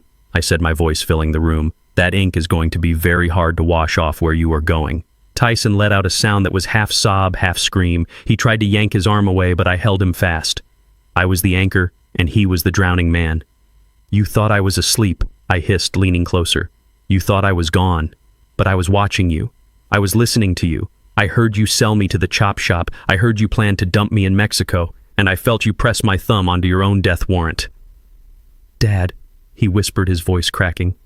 "Dad, please, I am not your father," I said, releasing his wrist with a shove that sent him stumbling back into the coffee table. "I am the landlord, and eviction time is now." I gripped the armrests of the wheelchair, my knuckles turning white, not from strain but from the sheer force I was exerting to keep from snapping my son's neck. The metal of the chair groaned under my hands, a sharp metallic screech that cut through the dead silence of the room. I planted my feet flat on the hardwood floor. I pushed down. My quadriceps, which Tyson assumed were atrophied from age and stroke, engaged with the power of a hydraulic press. I rose. It was not a struggle. It was not the shaky ascent of an invalid. It was a slow, deliberate unfolding of height and power. I kept rising until I stood at my full 6'3", towering over the room like a monolith. I looked down at the wheelchair that had been my prison cell for the last week. With a casual flick of my boot, I kicked it. The chair skittered across the floor, spinning wildly until it crashed into the wall with a deafening clatter of steel and plastic. I reached for the lapels of the moth-eaten suit jacket Tiffany had forced me into. It was soaked in cheap wine and reeked of their disrespect. I grabbed the fabric in my fists. With a sudden, violent motion, I ripped it open. The buttons popped off, pinging against the floorboards and hitting the coffee table like hail. I shrugged the heavy, wet fabric off my shoulders, letting it drop to the ground in a sodden heap. I tore at the stained dress shirt underneath, ripping the buttons from the placket until it hung open. Underneath, I was wearing a tactical vest and a fitted charcoal dress shirt that Reggie had brought me in the ambulance. I adjusted my cuffs. I straightened my collar. I ran a hand over my head, smoothing back my gray hair. I rolled my shoulders back, feeling the vertebrae crack into alignment. The transformation was absolute. The stooped, drooling stroke victim was gone. In his place stood Cyrus Blackwood, the man who had built skyscrapers from mud and negotiated deals with men far more dangerous than these suburban parasites. The sound of Tiffany's wine glass hitting the floor was like a gunshot. The crystal shattered, sending shards of glass and red wine exploding across her pristine white heels. She did not look down. She did not flinch. Her eyes were locked on my face, bulging from her skull as if her brain could not process the image it was receiving. Her mouth hung open, a silent scream trapped in her throat. She took a shaky step back, her legs wobbling so violently I thought she would collapse. She looked at Tyson, then at Reggie, then back at me, trying to solve an equation that had no answer. Her face was a mask of pure, unadulterated terror. The arrogance, the smug superiority, the cruelty, it all drained out of her, leaving behind a pale, trembling shell. Tyson was still on the floor where I had shoved him. He walked backward, pushing himself away with his heels until his back hit the sofa. He was hyperventilating, his chest heaving up and down in short, sharp gasps that sounded like a dying engine. He looked like a child who had just seen a monster crawl out from under his bed, only to realize the monster was his own father. He tried to speak, but only a high-pitched wheeze came out. He clawed at his collar as if he were choking. The party guests, the sharks and hustlers and fences who had been laughing at me 5 minutes ago, were now statues of fear. They knew the smell of power. They knew the scent of a predator, and they smelled it now rolling off me in waves. The air in the room had changed. It was no longer a party. It was a cage. The man in the snakeskin jacket tried to edge toward the back door, his eyes darting around looking for an escape route. Reggie simply cleared his throat, a sound like grinding stones, and stepped into his path, blocking the exit with his massive frame. He crossed his arms over his chest, his suit jacket straining against his muscles. "Nobody leaves." Reggie rumbled, his voice vibrating the windows. "The room is sealed." Panic began to ripple through the crowd. A woman near the kitchen dropped her purse, spilling stolen silverware onto the tile. A man by the window spilled his beer down his front. They looked at each other, realizing they were trapped. They realized they had been mocking a man who could buy and sell their entire lives before breakfast. They had thrown wine on a man who commanded an army. I saw the chop shop owner reach for his pocket, perhaps for a weapon, but he froze when he saw the cold, dead look in my eyes. He knew. He knew that if he made a move, he would not leave this house walking. I took a step forward. The floorboards did not creak this time. They seemed to solidify under my weight. I walked to the center of the room, stepping over the puddle of wine and broken glass, my boots crunching on the shards. I stopped in the middle of the Persian rug. I looked around the room, making eye contact with every single person. I looked at the fence. I looked at the disbarred lawyer. I looked at the guests who had laughed when the wine hit my face. They all looked away, unable to meet my gaze. I was sucking the oxygen out of the room. I was the gravity well, and they were being pulled in. I turned to Tyson and Tiffany. They were huddled together on the floor, a pathetic tableau of greed and cowardice. I stood over them, my shadow casting a long, dark shape over their trembling bodies. I did not raise my voice. I did not have to. When you have true power, you do not need to shout. You just need to speak. You thought the old lion had lost his teeth. I said, my voice low and rumbling like distant thunder filling every corner of the room. You thought because I walked slow and drove an old truck that I was weak. You thought because I loved you that I was blind. You mistook patience for weakness. You mistook silence for stupidity. You thought you could drug me. You thought you could sell me. You thought you could throw me in a basement and wait for me to die. I leaned down, getting close enough that they could see the fire in my eyes, close enough that they could feel the heat of my rage. But I was not weak. I hissed. I was just resting. I was just watching. I was giving you enough rope to hang yourselves. And tonight you kicked the chair out. I am not the victim here, children. I am the judge. I am the jury. And I am the executioner. And court is now in session. I turned my back to the cowering figures of my son and his wife and walked toward the fireplace. Above the mantel, mounted flush against the stone, was the 85-inch television Tyson had bought 3 months ago. I knew from my review of his credit card statements that he had paid $4,000 for it using a card opened in my name. It was a symbol of his gluttony, a massive black mirror that dominated the room. I picked up the remote control, which was sitting on the mantel next to a half-empty bottle of champagne. It felt light in my hand, plastic and insignificant, but in that moment it was the gavel of the judge. I turned back to face the room. The guests were frozen in place, staring at me with a mixture of fear and morbid curiosity.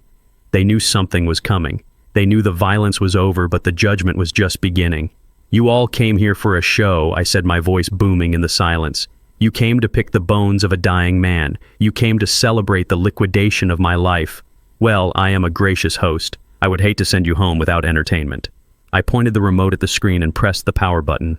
The massive screen flared to life, illuminating the room with a harsh blue light. It was connected to a laptop sitting on the side table, a laptop Reggie had set up while I was revealing myself. The screen did not show a football game or a movie. It showed a logo, a golden lion on a black shield, the insignia of Blackwood Security. Tyson looked up from the floor, his eyes squinting against the glare.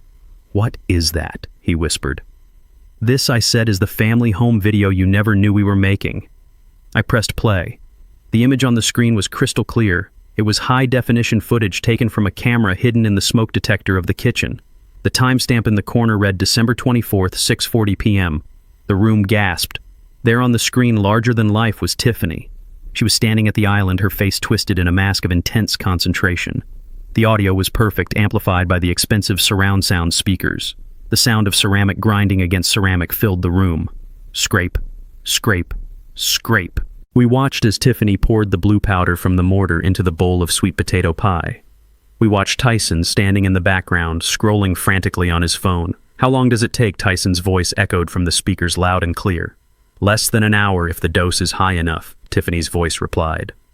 The party guests recoiled. A woman near the back covered her mouth with her hand. The disbarred lawyer shook his head, muttering a curse.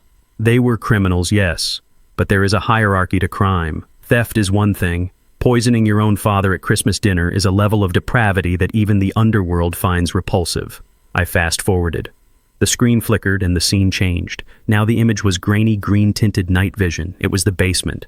The timestamp was 2 days ago. The angle was from the corner of the room, capturing the entire damp concrete cell. There was Tyson pacing. There was Tiffany standing over my motionless body on the mattress. "We drive him across the border tonight," Tiffany's voice hissed from the speakers. "Kidneys, livers, corneas. He is worth more in parts than he is whole." The room went dead silent. The air was sucked out of the space. This was not just murder. This was butchery. This was the commodification of human life. I looked at Tiffany. She was staring at the screen, her face pale, her eyes wide and unblinking. She looked like she was watching her own autopsy. She was seeing the monster she truly was, projected in 4K resolution. I fast-forwarded again. The study. Tyson sitting at the desk, surrounded by papers. He was holding a pen, his hand shaking. Just one signature, he muttered to himself on the screen. Just one signature and Viper gets off my back. We watched him trace my signature onto the loan documents. We watched him practice it over and over again. We watched him commit felony forgery and fraud with the desperate sweating intensity of a junkie. I paused the video. The image of Tyson signing my name froze on the screen, a monument to his betrayal. I turned to face them. Tyson was weeping silently, his head in his hands. Tiffany was rocking back and forth, mumbling "no, no, no" over and over again. "You thought you were clever," I said. "You thought you were invisible. But I have been watching you. Every moment, every lie, every crime. It is all here. Terabytes of evidence. Enough to put you away for 3 lifetimes. But that is not the best part," I continued. I pressed a button on the remote. The video of the forgery shrank, minimizing into the top left corner of the screen. The rest of the screen was suddenly filled with a different interface. It was a social media platform, a live stream dashboard, and in the center of the dashboard was a live feed of the room we were standing in right now. It was being filmed by a camera hidden in the motion sensor of the alarm system in the corner. And on the right side of the screen was a waterfall of text. It was moving so fast it was a blur. Comments, reactions, emojis. I pointed to the counter in the top right corner. The number was ticking up rapidly. 48,000, 49,000, 50,000. "Say hello to the world, children," I said, my voice cold as ice. "You are live." Tiffany looked at the screen. She saw the comments scrolling by. "Monster. Lock her up. I hope they rot. Call the FBI. She killed her own father-in-law. Despicable." The color drained from her face so completely she looked like a corpse. She scrambled to her feet, her hands clawing at her hair. "Turn it off," she screamed. "Turn it off. You cannot do this. My friends, my reputation, your reputation." I laughed. "Your reputation is gone, Tiffany. It is ashes. 50,000 people just watched you plan to sell my kidneys. 50,000 people just watched you poison my pie. Your boss is watching, your neighbors are watching, your mother is probably watching. You wanted to be a socialite. You wanted to be famous. Well, congratulations. You are the most famous woman in America right now, and everyone knows exactly what you are." Tyson looked up at the screen. He saw the number of viewers. He saw the hatred in the comments. He realized that his life as he knew it was over. He would never work in finance again. He would never show his face at the country club again. He was a pariah, a global pariah. "You ruined us," he whispered. "You ruined everything." "I did not ruin you," I said, stepping closer to the camera so my face filled the live stream feed. "I just turned the lights on. You ruined yourselves. I just made sure there was an audience to see the wreckage." I looked directly into the lens, addressing the 50,000 strangers judging my family. "This is what happens when you bite the hand that feeds you," I said. "This is what happens when you mistake kindness for weakness." I turned back to Tyson and Tiffany. They were huddled together on the floor, sobbing, broken by the weight of a million digital eyes. "The police are on their way," I said. "But honestly, prison will be a vacation compared to what is waiting for you out here. The internet never forgets. And neither do I." The live stream was still scrolling, a waterfall of judgment on the massive screen, but I turned my back on it. The court of public opinion had rendered its verdict, but I still had the financial sentencing to deliver. Reggie stepped forward and handed me a thick black binder. It was heavy, not just with paper, but with the weight of my son's stupidity. I threw it onto the coffee table. The loud slap of the plastic against the wood made Tyson flinch. He looked up, his eyes red and swollen. "Open it," I commanded. My voice was not loud, but it carried the weight of absolute authority. Tyson reached out with a trembling hand and flipped the cover. The first page was a corporate organizational chart. At the top was Blackwood Holdings. Branching down were various LLCs, property management firms, and investment vehicles. At the very bottom, nestled under the Distressed Assets division, was a logo he knew well. A green snake coiled around a dollar sign. Viper Capital. Tyson stared at the page, his brow furrowed. He blinked, trying to clear the tears and the confusion. He looked at the logo, then he looked up at me. "I do not understand," he whispered. "Why do you have Viper's internal documents? Did you pay them off? Did you buy my debt?" I let out a short, sharp laugh. It was devoid of humor. "You really are blind, Tyson. I did not pay them off. I did not buy your debt. I own the debt. I have always owned the debt. Viper Capital is a subsidiary of Blackwood Holdings. I bought that shark outfit 3 years ago to clean up the neighborhood and keep an eye on predatory lending practices. And imagine my surprise when my own son's name popped up on the delinquent list. Tyson's mouth fell open. Tiffany stopped her rocking and looked up, her face a mask of sheer disbelief. "You own Viper," she croaked. "I own the paper," I said, leaning over them. "I own the sharks. I own the collectors. Every time you missed a payment, every time you dodged a call, every time you forged my signature to try and leverage my house, you were stealing from me. You were robbing your own father to pay your own father. And the worst part is, if you had just asked me for help, I might have forgiven the interest. I might have restructured the loan. But you did not ask. You tried to kill me." Tyson looked down at his hands. He looked at the forgery on the table. The realization hit him like a physical blow. He had planned a murder to pay off a debt to the victim. The futility of it, the sheer cosmic irony, was crushing him. "You tried to sell my kidneys," I hissed, pointing at the screen where the night vision footage had frozen. "You tried to chop me up and sell me across the border for $50,000. And the man you were trying to pay that $50,000 to was sitting right there in the wheelchair, listening to you. You were going to kill me to pay me. How does that math work, Tyson? Tell me how that makes sense." He could not answer. He just curled into a ball, his hands over his ears, trying to block out my voice, trying to block out the truth. He realized that he was not just a murderer, he was an idiot. A spectacular, historic failure of a man who had destroyed his soul for absolutely nothing. But I was not done. I signaled Reggie again. He reached into his briefcase and pulled out a single blue document. It looked official, stamped with a government seal. He placed it on the table next to the Viper chart. "And then there is the matter of the house," I said, my voice dropping to a conversational tone that was somehow more terrifying than shouting. "You were so worried about the equity. $2 million, you said. You were already spending it. You were looking at condos in Buckhead. You were picking out curtains." Tiffany looked at the blue paper. Her eyes were hungry again, desperate for a lifeline. "Is that the deed?" she asked. "Can we still sell it? If we go to jail, can we use the money for lawyers?"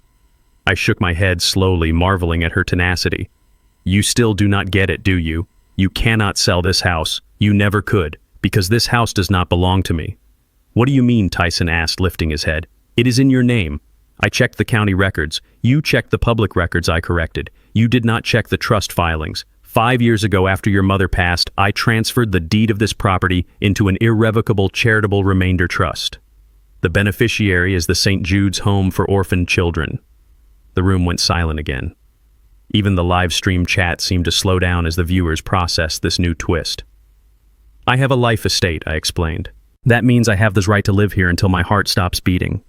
But the second I die, the ownership transfers instantly and automatically to the orphanage. There is no probate. There is no inheritance.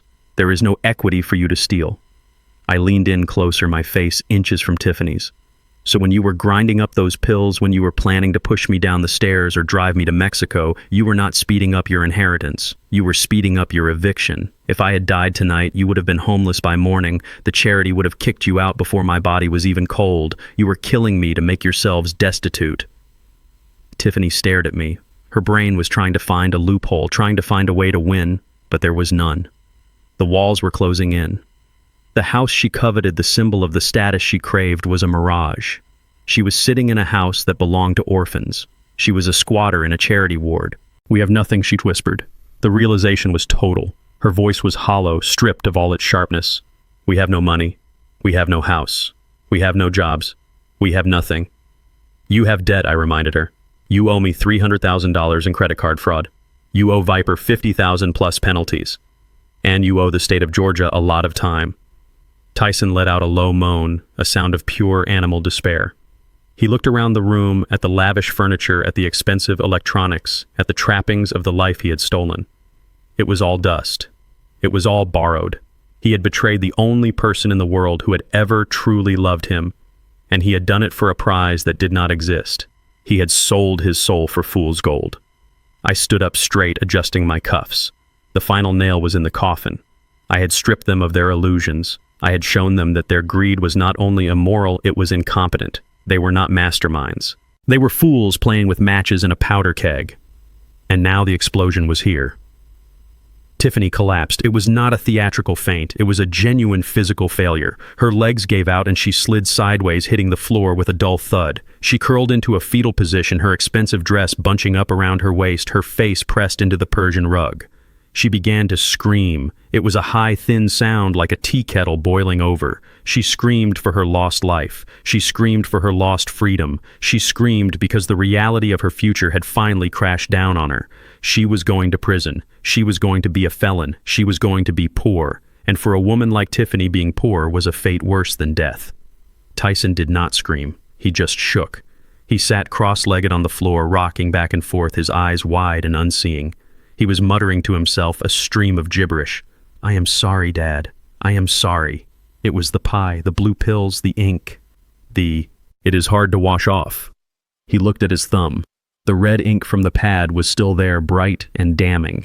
He started to scrub it against his pants, frantically trying to erase the mark of his betrayal. Out-damned spot.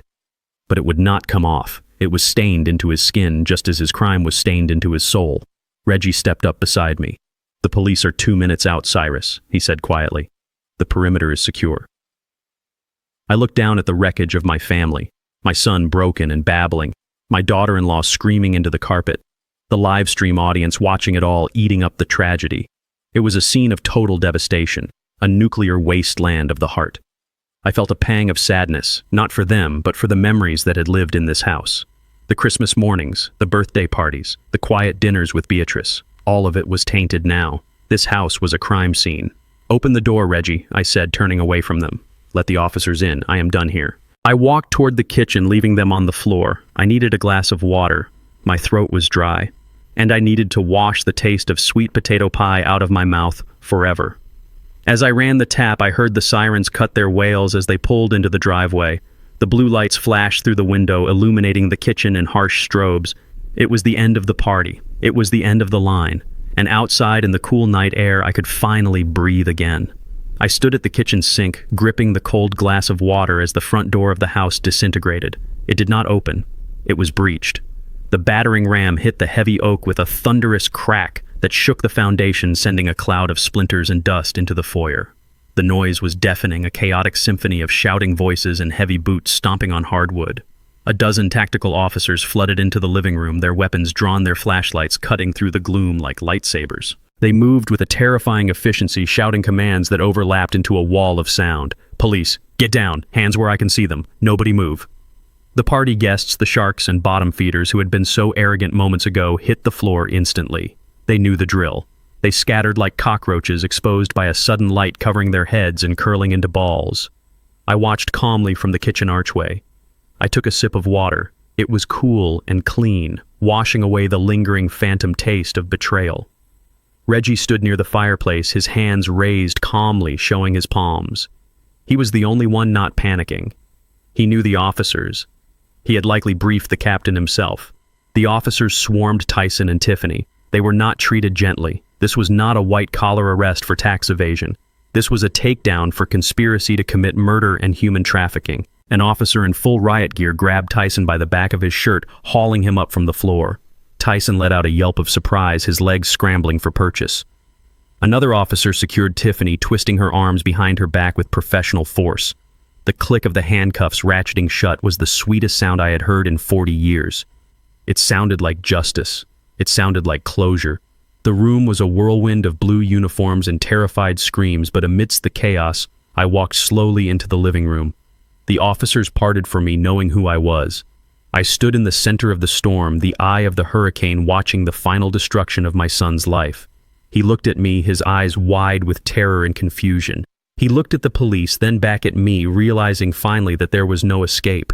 The live stream camera was still running, capturing every second of their downfall for the world to see. Then the accusations started. It began as a whisper, a desperate plea from Tiffany as the officer tightened the cuffs on her wrists. "It is not me," she sobbed, her mascara running down her face in black streaks, making her look like a deranged clown. "It is him. It was his idea. I am the victim here. Officer, please listen to me. He forced me to do it. He is abusive. He made me grind the pills." Tyson's head snapped toward her. His shock turned instantly into a rabid, cornered fury. "You liar," he screamed, struggling against the officer holding him. "You bought the pills. You are the one who looked up the dosage on your phone. I have the search history, Tiffany. It is on your iPad. She told me to do it, officer. She said we had to get rid of him because of the debt. She planned the Mexico trip. She knew the guy in Tijuana who buys the organs. Shut up, you coward, Tiffany shrieked, spitting in his direction. You are the one who forged the signature. You are the one who stole his identity. I was just trying to save our home. I was trying to fix your mistakes. You are a loser, Tyson. You have always been a loser. That is why your father hates you. That is why he set us up. Because you are weak. I am not weak, Tyson roared, tears streaming down his face, mixing with the snot running from his nose. I did everything for you. I stole for you. I lied for you. I almost killed my own father for you. And now you are turning on me. I watched them tear each other apart. It was fascinating in a grotesque way. Their love, their marriage, their partnership was revealed for what it truly was. A mutual pact of parasitism. As soon as the host body fought back, the parasites turned on each other, devouring their own kind to survive. They screamed over each other, their voices overlapping into a cacophony of guilt. He put the powder in the pie. She poured the wine on him. He called the forger. She called the chop shop. They were confessing to everything. They were doing the district attorney's job for him, handing him a conviction on a silver platter. The officers did not even have to interrogate them. They just let them talk, letting the body cams record every venomous word. It was the end of their dignity. They were stripping themselves naked in front of the world, showing everyone the rot that lived inside their souls. The officer handling Tyson began to drag him toward the door. Tyson's legs gave out. He went limp, dragging his feet on the floor, his expensive Italian loafers scuffing against the wood.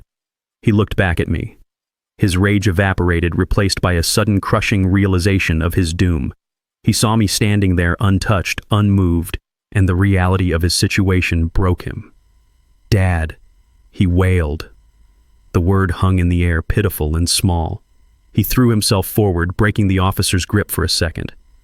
He fell to his knees, sliding across the floor until he was at my feet. He could not use his hands because they were cuffed behind his back, so he pressed his forehead against the toe of my boot. He was prostrating himself.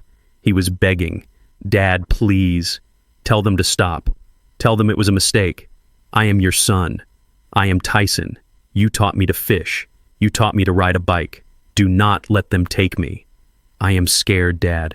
I am so scared. I looked down at him. I looked at the back of his head, at the hair that was thinning just like mine had at his age.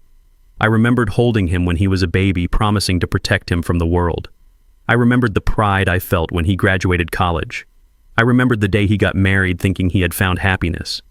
But then I remembered the blue powder in the mortar. I remembered the cold basement floor. I remembered his voice discussing the price of my kidneys. I felt a single tear roll down my cheek, but my heart remained stone. I did not step back. I did not kick him away. I reached into my pocket and pulled out a handkerchief. It was a simple white cotton square pressed and folded.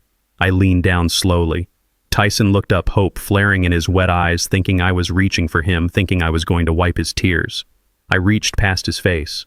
I touched the handkerchief to the toe of my boot, right where his forehead had rested. I wiped the leather, removing the smudge of sweat and grease he had left there. I cleaned my shoe. I stood up, folding the handkerchief, exposing the dirt-stained side to him before dropping it onto the floor beside his knee. My son died 3 days ago, I said, my voice devoid of all warmth. He died the moment he watched his wife poison my food and did nothing to stop her. You are not my son. You are just a stranger who broke into my house. Tyson let out a sound that was not human. It was the sound of a soul breaking. The officer grabbed him by the arm and hauled him up, dragging him backward toward the door. He did not fight anymore. He just stared at me, his eyes dead, his spirit crushed. Reggie stepped up beside me, placing a hand on my shoulder. It is over, Cyrus, he said quietly. They are gone. I watched them disappear through the shattered door into the flashing lights of the police cruisers. I listened as the sirens began to wail again, carrying away the wreckage of my family. I stood alone in the living room, surrounded by the debris of the party and the silence of an empty house. I was tired. I was old. But I was alive. And for the first time in a long time, I was free.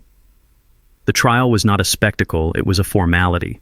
With the live stream footage, the forged documents, and the testimony of the FBI informant, there was nowhere for them to hide. Their expensive defense team paid for by liquidating the last of Tiffany's jewelry could not save them from the mountain of evidence I had systematically compiled. I sat in the front row of the courtroom every single day. I wanted them to see me, I wanted them to remember the face of the man they tried to kill, not as a victim, but as the architect of their demise. When the gavel finally fell, it sounded like the heavy door of a vault slamming shut. Tyson Blackwood and Tiffany Blackwood were found guilty on all counts, including conspiracy to commit murder, aggravated identity theft, and elder abuse. The judge, a stern woman who had watched the videos with visible disgust, sentenced them to 20 years in federal prison without the possibility of parole. They did not look at me as they were led away in chains. They looked at the floor. They looked at the shackles on their wrists. They were no longer the socialites of the suburbs. They were inmates' numbers in a system that did not care about their aspirations or their comfort.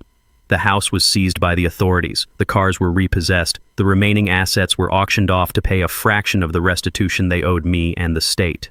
Everything they had built on a foundation of lies was ground into dust. Justice is not always swift, but in this case it was absolute. They wanted a life of leisure at my expense.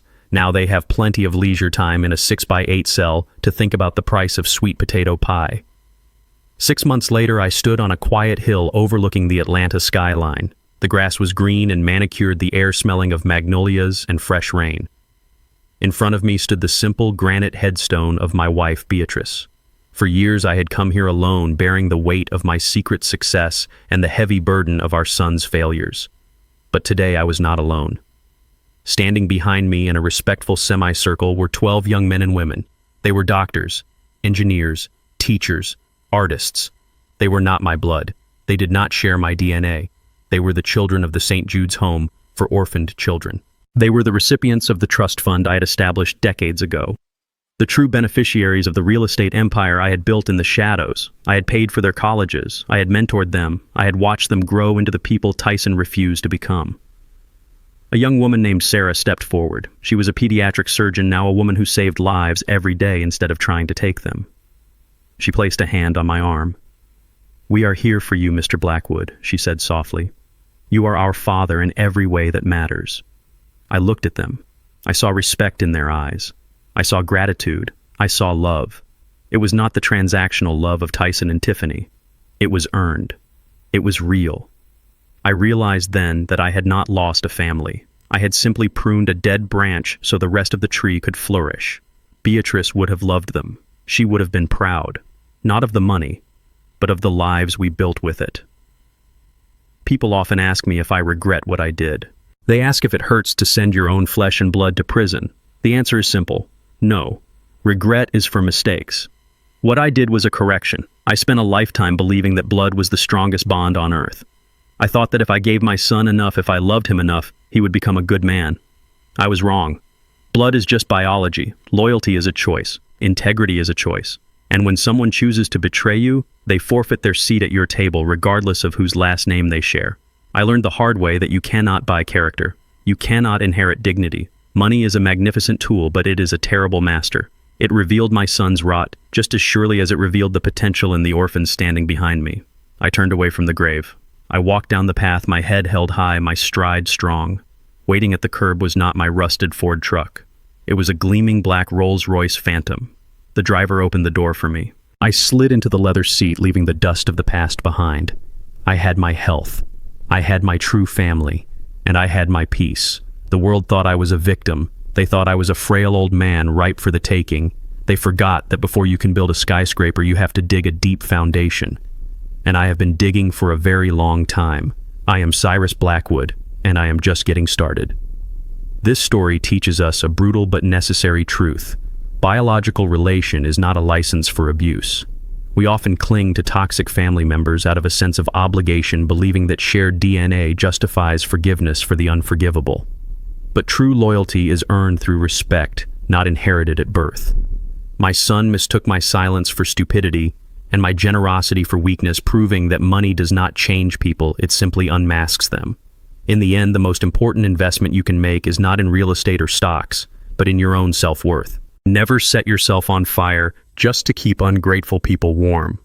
If you enjoyed this story of ultimate justice, please hit that like button and subscribe to the channel for more. Let me know in the comments below, would you have forgiven Tyson because he was family, or would you have sent him to prison just like I did? I read every single comment. See you in the next story.